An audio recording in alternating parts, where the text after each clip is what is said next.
Facing challenges and overcoming setbacks is part of doing business.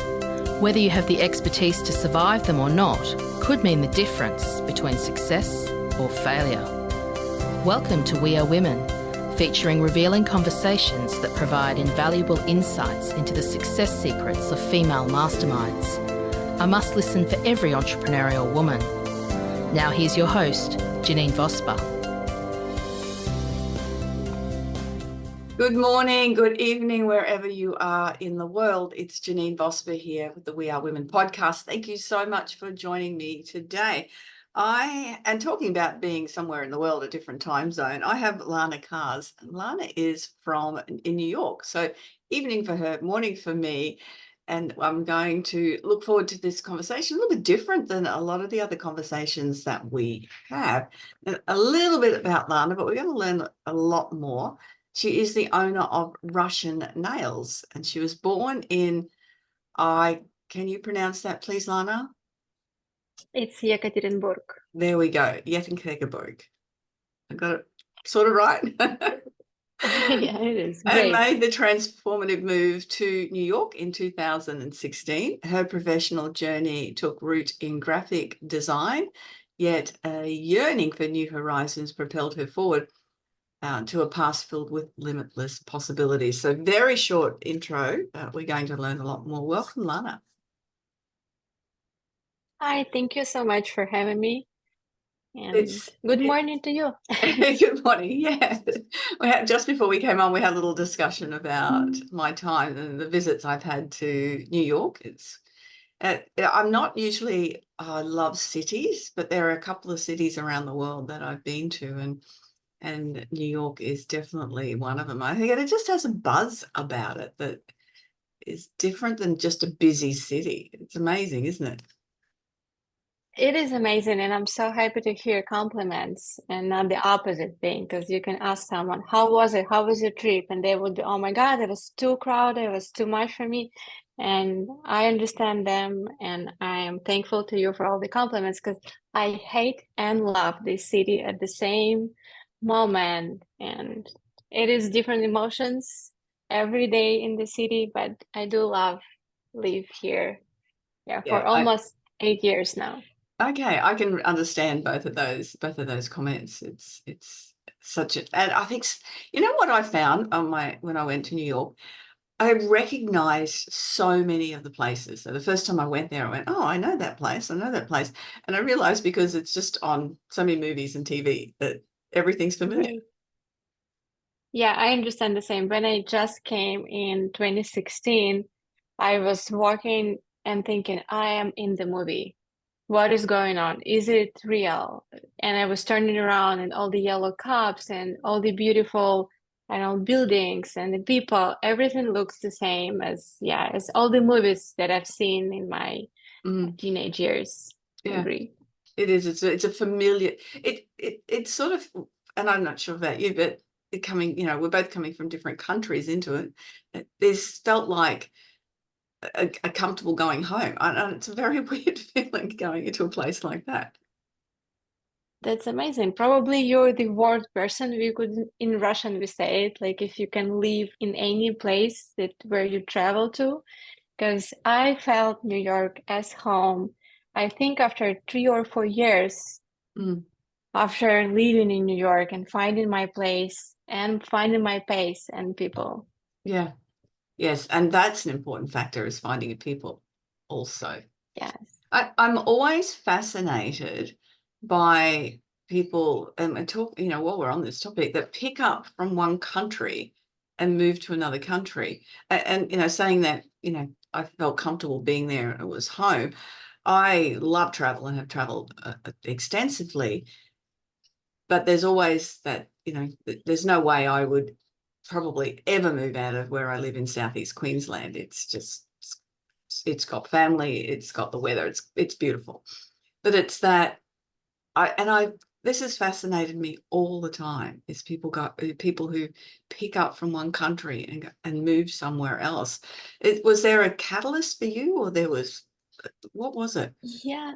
So unfortunately, as I see through my life, all these huge changes only happen when something bad or something is pushing you forward. So I moved and I left my home country and my family just because the Russian government. I'm a lesbian and it's illegal to be LGBTQ people in Russia. You can end up in prison, and up to these days, unfortunately, it's just getting worse. But that decision is just changed my life, and I'm happy I did it. Yeah, that's a very big point, not being able to live how you want to live and be persecuted for that. I had realized, I was aware other countries had those issues, but I didn't realize that that was still a thing in Russia as well. It is a big thing, and they just put, I think, 2 laws on the government level, anti-LGBTQ laws, which is insane for me. I cannot understand. Like, it's 2024. We are like, I don't know, we're free people, we're building businesses, we are, I don't know. It's just so confusing to me what is going on there. I think a lot of that comes from fear at some level. I'm not sure what brings that in, but that's really disappointing. Was there any issue getting into the States, Ed? Well, I Russia flew and as a America are tourist. such good friends, aren't they? Well, I don't know if they are still. There's a lot has changed from 2016, and I'll be honest, I'm not into the politics a lot. I just, here and there. Mm. But I flew here as a tourist, and I just stayed with my ex-wife. There was a plan, but we did cheat a little, Yeah. in It's not many in Americans this. listen to this anyway, Lana, so we're all good. No, that's okay now. Uh, This is if you see the goal, you'll find the solution or the way how to get it. And there was a huge goal. yeah, I love that. It's finding those solutions. And so there's, two great points that you've already brought up, and I'm sure that we'll be able to expand on those. But one is, if there's a challenge, then that's sometimes a good opportunity to change or be a catalyst for change. Absolutely. And then, that if something happens, you find a solution for it as well. Absolutely. Yeah, and it's your choice. What I like about life is that you can have a challenge, a problem, an issue, I don't know, a question in your life, and you can sit still, look to it, and be disappointed and be stressed out and lose a lot of energy.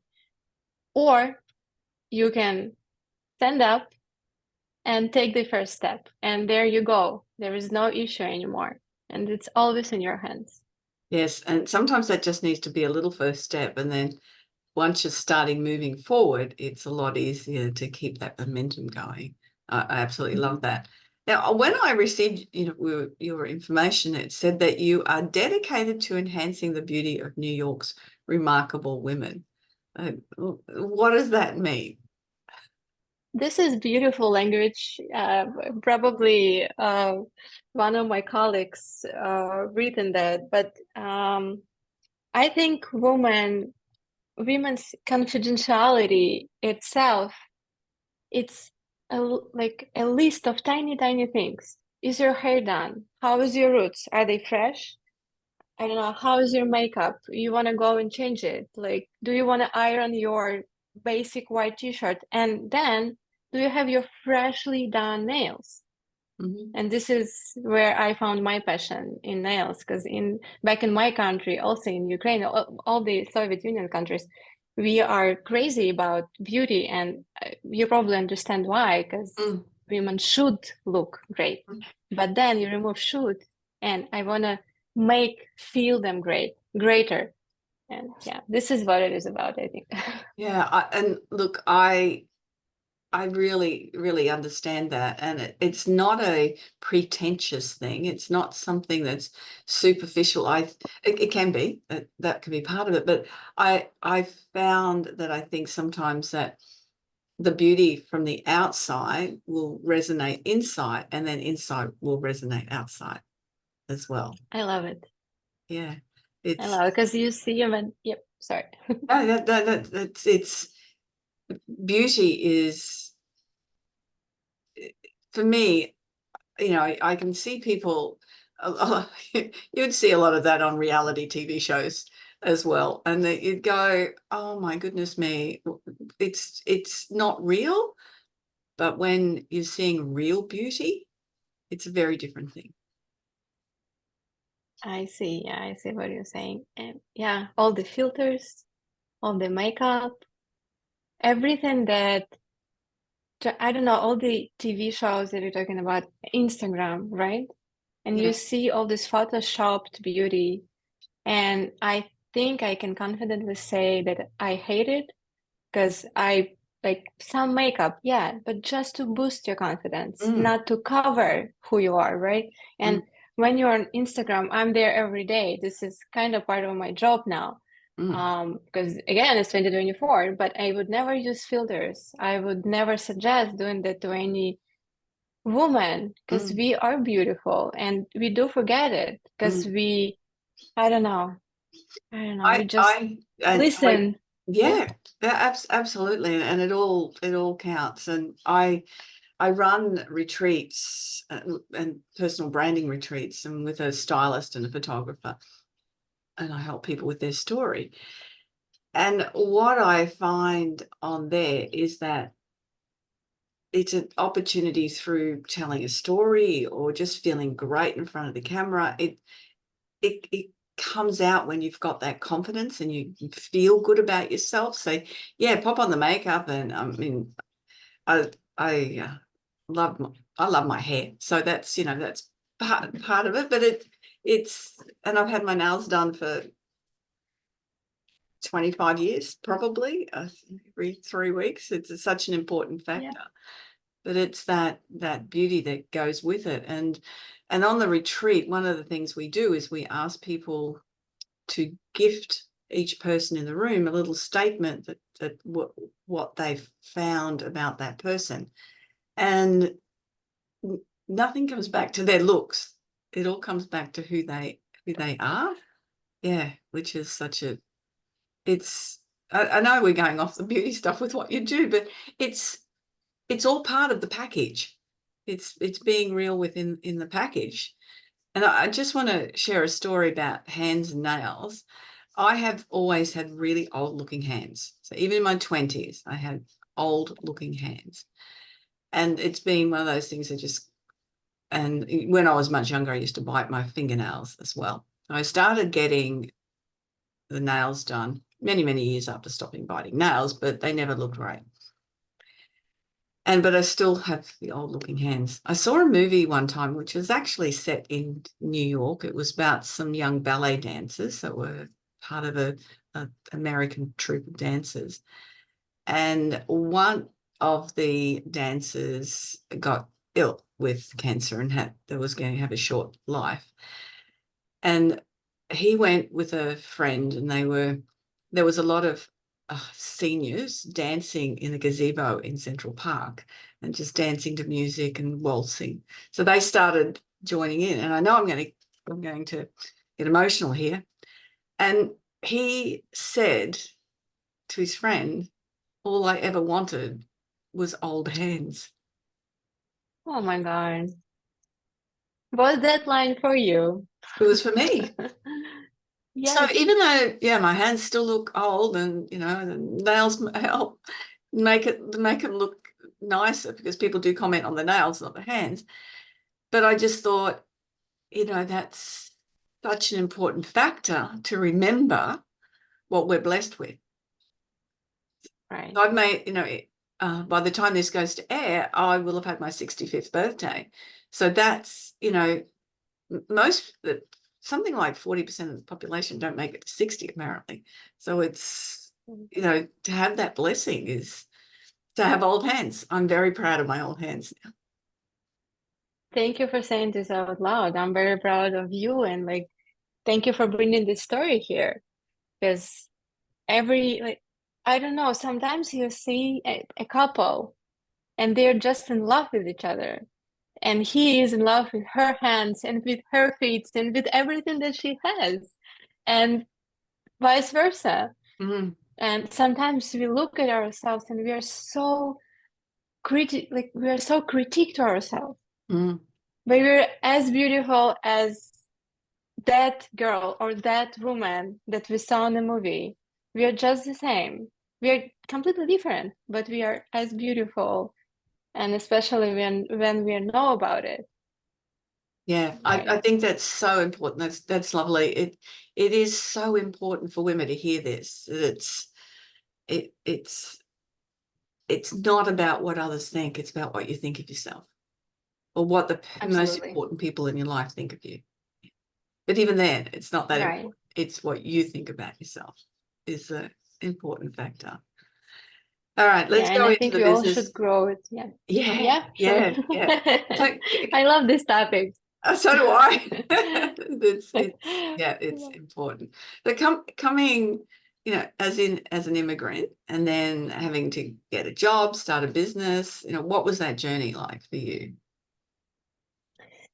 So I came as a graphic designer, Mm, and I was looking for a job to keep the same position. I wasn't ready to drop down on my position even in my career. And again, I had a goal and I had a pretty strong portfolio. I had zero English though.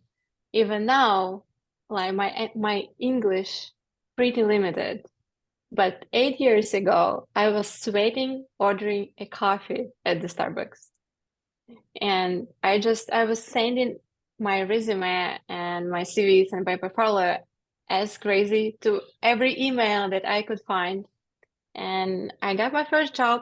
I was there, I think, for 4 or 5 months. And then another company hired me, and that journey continued for 3 years.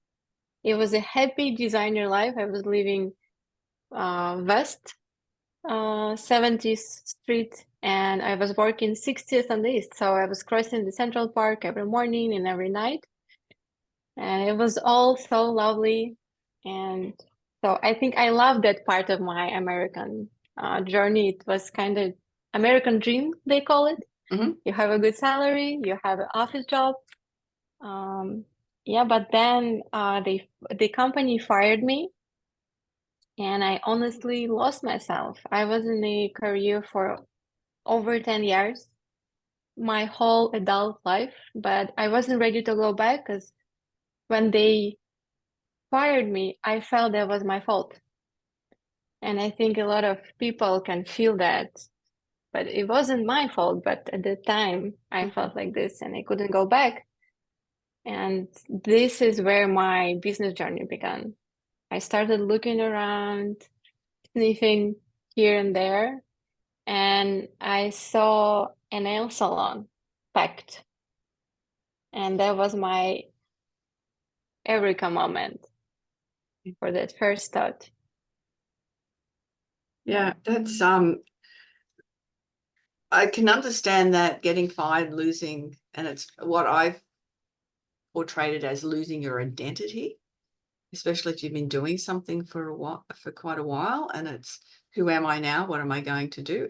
And I imagine there's been a lot. That's especially 2021, probably a lot of that happened for people as well. It was just a very big time where people were lose, and 2021 where people lost their jobs, and it's that loss of identity. Very clever of you though to go, where are all the people sitting and looking at it from that nail salon? Well, it was accidentally, actually. I was like, for 6 months when they fired me, I was doing nothing for 6 months, but thankfully I was walking around the town.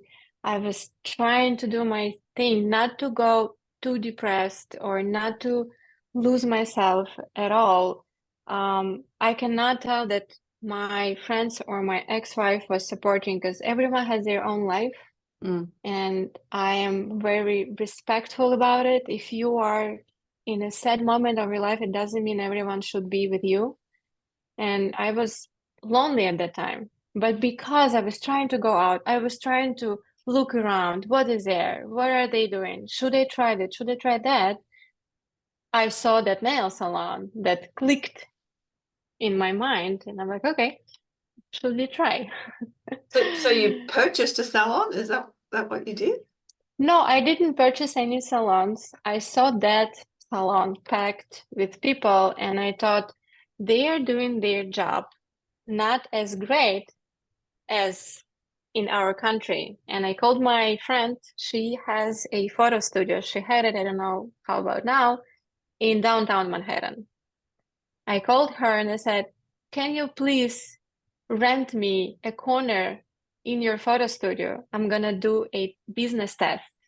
I'm gonna put a table, a girl who is doing nails, and I'm gonna bring few clients if I can. And if it works, I'll start a business. If not, at least I tried. Yeah. And I did that, and it worked out. And after that worked out, we did it for 3 days. I was bringing clients, friends of friends did manicure, and the next stage was I learned the manicure itself because I knew that I should be an advocate for my team, for my nail technicians, and for the customer. And so I learned the technique. I did nails for myself, by myself for 4 months. And after that, I opened a tiny studio. It was now 4 years ago.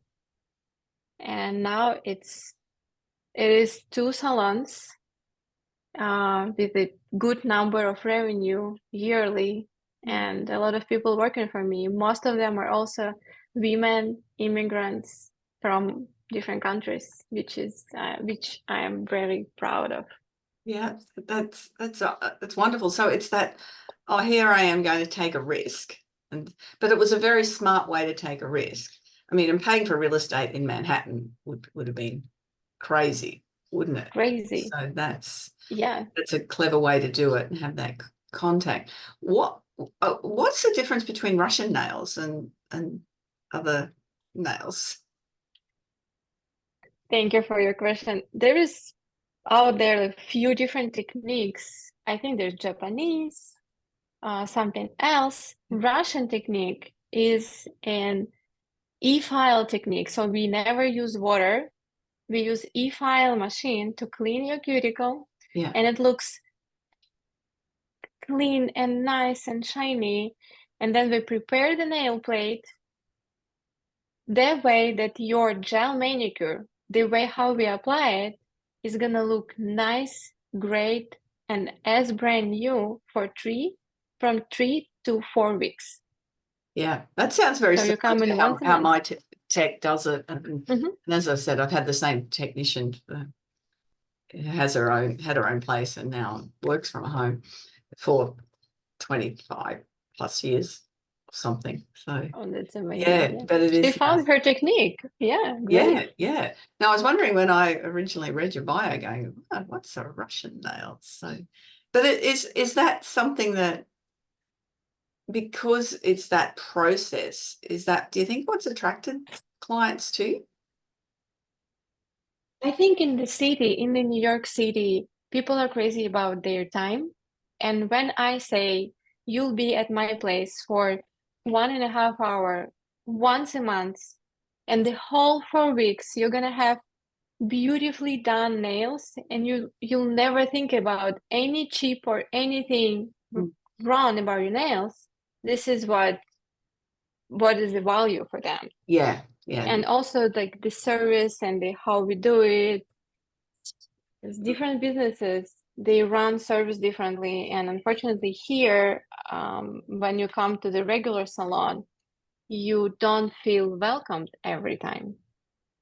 So back in Russia, it's a different story. Yeah. Is it? So that's something big deal with customer service back in Russia?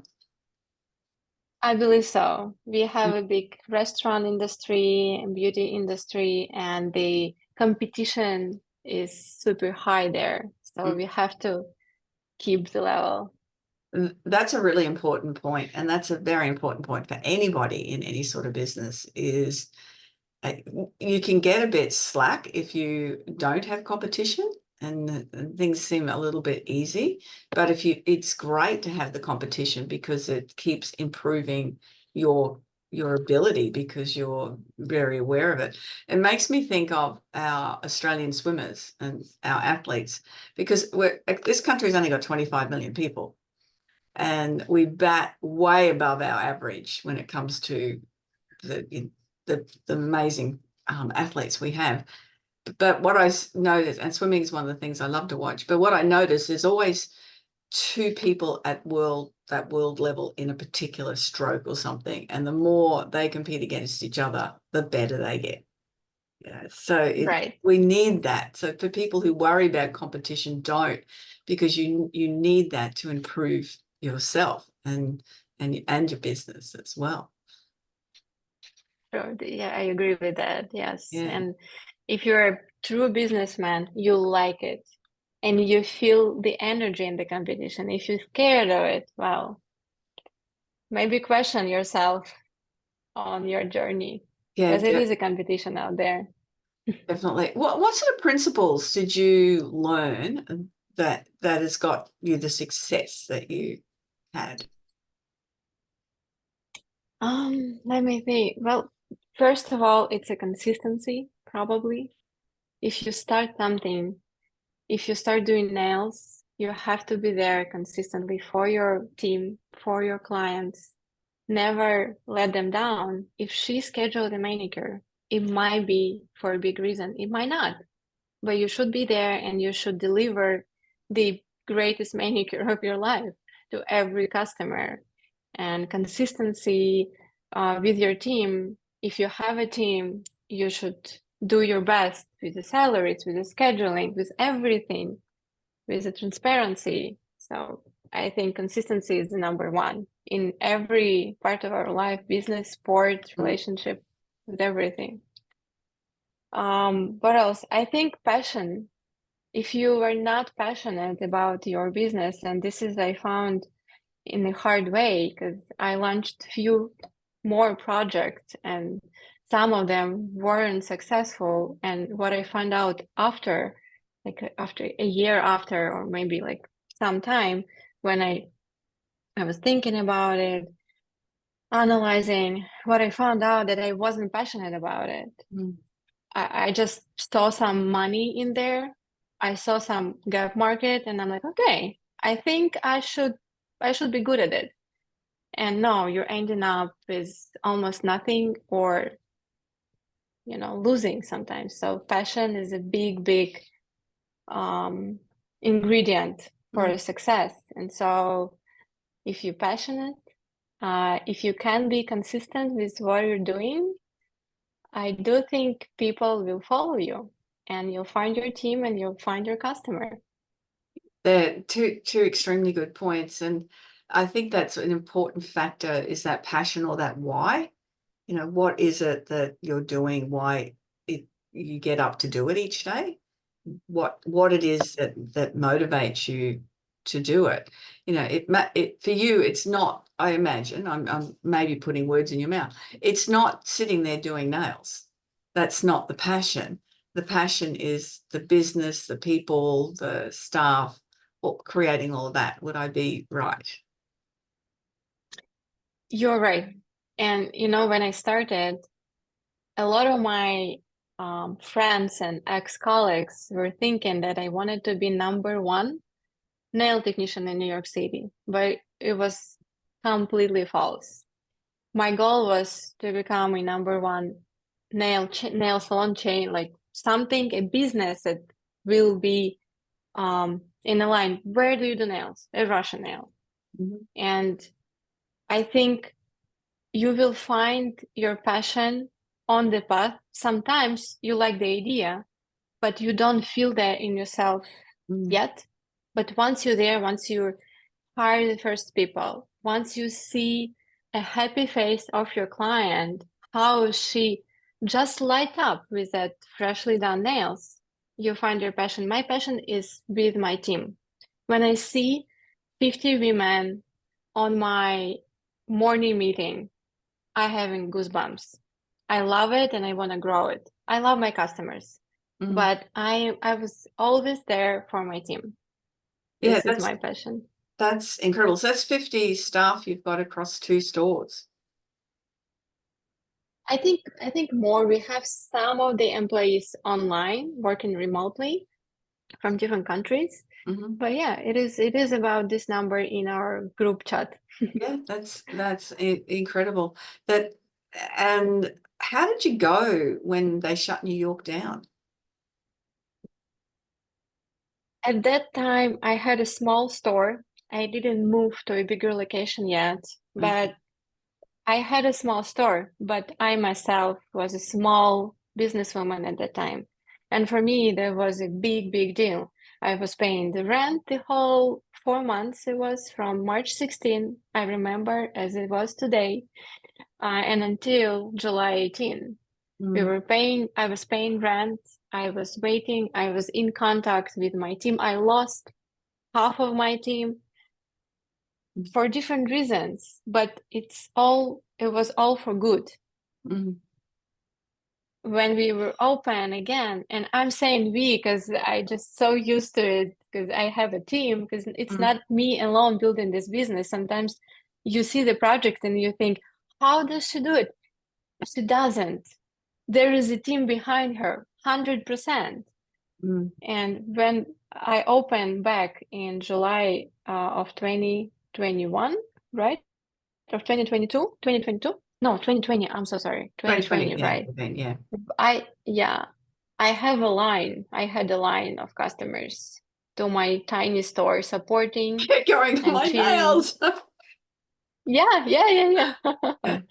But I was thinking, I am essential. At that time, essential businesses, they were allowed to be open and deliver their services to the customer. I was thinking, and my customer were kidding that we are essential to the women. It's Yeah. like, The advantage for me was this woman runs a business from home, and if we're all happy to right. go there, then what we only had 30 days here in Brisbane, which was not too bad. Then we could move around a bit more. But Melbourne, which is another city in Australia, is the most locked down city in the world. They had 180 days of something on off. It was horrendous for them. Yeah. And that's the thing is, a lot of business failed during that time. As you said, it's really tough. What do you think was your biggest learning in business from that you could, as much as you could prepare for it now, but what do you think would help you if anything happened like that again? Maybe I'll be repeating myself, but I think for everyone who is thinking of starting a business or maybe struggling now with a small project, I think it's really important to understand that there is a lot of challenges await you. And in every business, there is a lot of challenges. There is IRS is looking for you, and they will come with an audit. And I had them as a guest. It wasn't a pleasant experience. People like your team, there's hiring and firing, and there's a lot of challenges. And I think if I would act based on my inspiration, I would be never at this point. I was acting with a plan. It doesn't matter if I wake up with a happy face or with the sadness because it's rainy outside for second months and it's New York and it's fall. No, it doesn't matter. Or if I don't feel right, or it's my cycle somewhere in the middle and I want to, kill someone just instead of my morning coffee. It doesn't matter. I have to have a plan. I have a business. So come back to your work and do your job. This is what's important. I think people need to learn how to focus again and how to put priorities in front of their mood or inspiration or whatever it is in order to achieve their goals. I'm so glad you said that I'm such a believer in that. It's you can't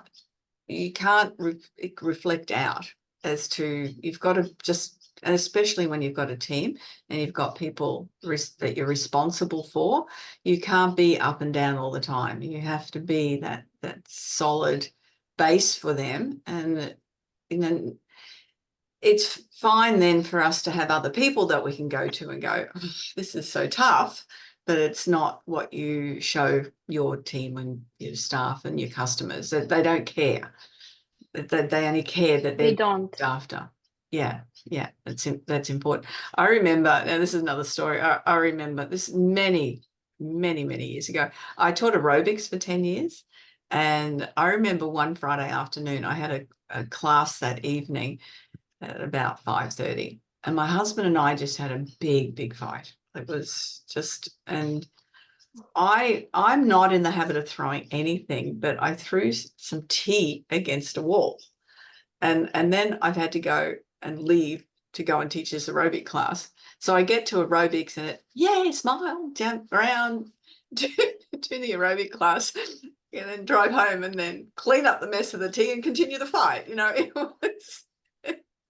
This is what called professional. Yeah. No one. Thank you for that example. No one knew, because no one cares. Everyone's in their own world of things. They're there for an aerobic class. They're not there to hear about my problems. No one. I come home, this mess, and then by the time you've lost all the anger anyway, it's all gone. Right. I'm a bit like a goldfish. I sort of get to the end of the bowl and go, was I annoyed about something? I don't know. I can't remember. I just forget it. Thank you for this example. Thank you. And it's a rough truth to face that nobody cares about your business, about you, and about what you want or what you need. Mm-hmm. You want to make them to care, but you are the first one to show up. So thank you for this example. It's great. Yes, definitely. It's still they were happy. They were lucky to have you at the class. Not 40 years ago, probably at least 30 years ago, and it still sticks in the mind. So it doesn't matter now. Yeah. Rules are the same. Correct. Absolutely correct. Look, so coming from a graphic artist into, running a really successful business, that's a big step. And I know, just even with my business, I have people that do things for me that I either don't have time for or that I'm not very good at. So I definitely have the bookkeeper and that component of it. So was that, what was your learning along the way with that, being able to let go of things and get other people to assist with it? Of letting go? Can you so letting go of, so for example, I have someone that does a fair bit of my social media, not all of it, but she's a virtual assistant from the Philippines, and I have, after a couple of years now particularly, but I gave a good instruction and she's really evolved. I just don't even monitor what she does because I know it's going to be what I want, or I know that one of the things I really dislike doing, and I still have to, do something once a month, that is my accounting. And so I have a bookkeeper doing that. That's what I mean. There's certain things that you're obviously, as a graphic artist, you're a creative, whereas sitting down doing the books is that, that's a different space. So letting go of those type of things, is that something that you found easy, or do you recommend that people do that? To let go of their finances and the things that you're not good, the things you're not good at, probably, Lana. I see. Thank you. Well, if you're not good at something, I like how you solve that thing. You hired a professional accountant. I'm doing the same thing. Another question that I would ask myself, can I read her reports and understand fully what is going on there? Because what I see often in the business world, women would hire someone, accountant, a social media manager, a photographer, and they would say, go and do this task for me. And they don't know, and they don't pay attention to how do they ask for the thing to happen. What do you really want? What is the goal? What is the deliverables, right? And then when she has that report from her accountant, she's like, okay, looks good. Is it? Mm. My question, do you understand what you see? Because I am now taking a business accounting class here in the United States, because back in Russia it's different. Moreover, when I flew Russia, I was 24. I didn't care about any of this. And now I have to teach myself. I have to take myself, sit, and say, Lana, I know it's a boring stuff. But another thing, once I learned a lot of stuff about accounting, about money in your business, in my business, I found another passion because it's interesting and it's crazy how you can work with your money. How can you turn it your way or other way? Because you can have a revenue of 10 million, 20 million, but by the end of the year, your salary will be zero, or it'll be few million also. And this is your work, not your accountants. Because again, accountants doesn't matter, but like don't care, right? Yeah, there's a few points in there that's so important. One is, yes, learning how to do things. And it's, so for me, for the bookkeeping and that, I reconcile everything at the end of the month, so I'm aware of what's happening. But anything else after that, just push it away. It's also, for me to do things on my website, in the back of the website, I do a lot of posting and obviously putting up podcasts.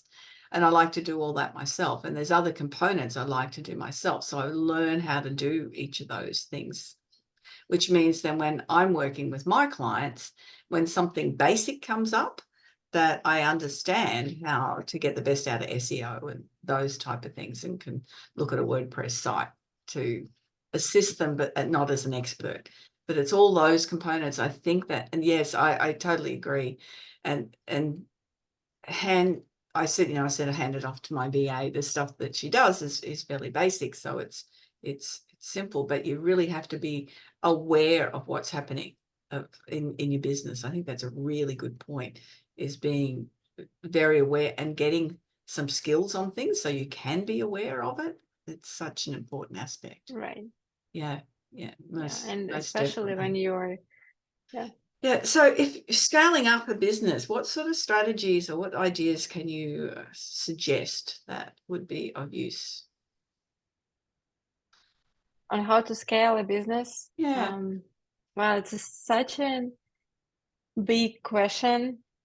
I think the number one thing that I will make sure before going US wide, for example, I want to make sure that the system that I have works perfectly without me there. And the system should be put down on the paper, in the books, so I can give it to a good manager, I'm not telling you to give it to anyone, right? But to a good manager, and she can read it through and make the same one in any city location that I decided to, for example. So before scaling or to scale, make sure that your system is working and you can project things, right? Because now if you ask me what is the revenue for 2027, I will need 20 minutes to give you the answer, but I will have it on my hands.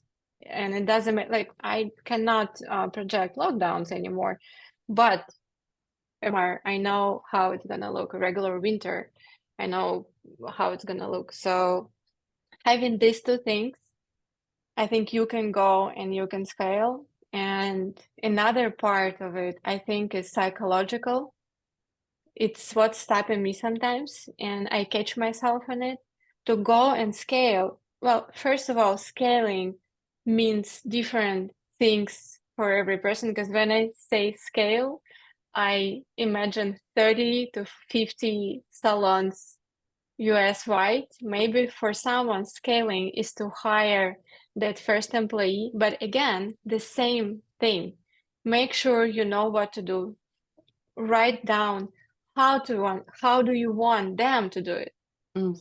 and teach someone. And after that, don't forget to control that.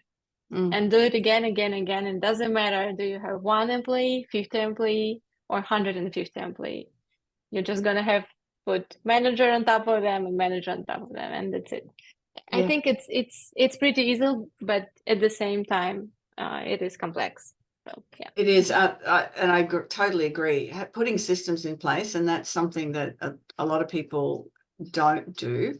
And I think I've reminded people on podcasts more than once. If you're doing something more than once, then you need to have a system for it. And that's actually something I do with my VA, as I had a full list of instructions for absolutely everything and how it was done and how they might have access to everything. And so when I put her on, I was able to go, here you go, and hand everything Great. to her. So that was it. And people often think, oh, it takes time to put systems in place, but once the systems are in place, they're in place, aren't they? You only have to write Right. one manual. Now you only have to do it once. Thank you for saying that. Yeah, it is such an important factor. And you mentioned that psychological part, and this is something that I see a lot, and I think it holds a lot of people back, is who am I to think I can do this? Mhm. Yeah, and I think you should really put on scale yourself as a woman, mother, sister, whoever you feel today is number one. And on the other side, yourself as a businesswoman. Mm. Because at first, when you're just starting or you have your tiny business, you think, it's tiny, it's a side hustle. But if you think about scale, are you ready to take that time from your family dinner at first and put in a business? Are you ready to take that time shopping with your girlfriends and put into the business? And it's a big commitment that many women don't think about. They think, well, I'll manage.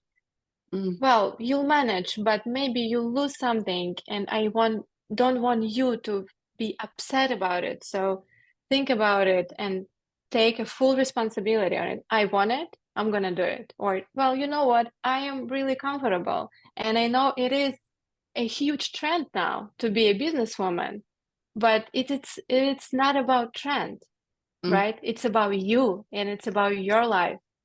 So think twice. Yeah, I think that's great. And it is. I mean, women are balancing a lot of things in life with when they step into business that take responsibility. I remember when I was doing a lot of study, in my 30s and 40s, and friends would say, come out, or goodness me, what are you going to do? You're going to be 40 when you finish. And I think, well, I'm going to be 40 anyway.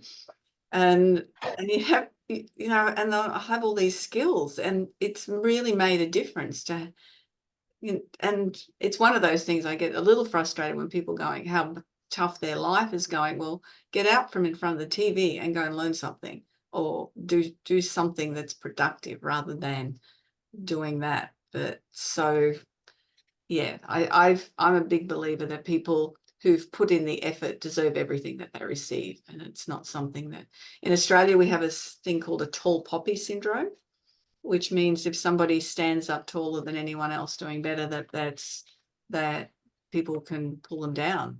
And an analogy that's really, I know in the US, if you buy a brand new car, you'll drive around the block a few times, you'll park it out the front, you might be seen out there washing it, it's a very big deal. In Australia, it's getting better, but what used to happen, you buy a brand new car, you drive it into the driveway and you don't tell anyone about it, because Right. that tall poppy thing. And that's an example, but it's very real. So getting over that and just taking responsibility for your life and going, you know what, I've worked damn hard and I deserve this. I think that's such an important aspect. I understand what you're talking about. We have the same thing in Russia. that you have to hide your happiness.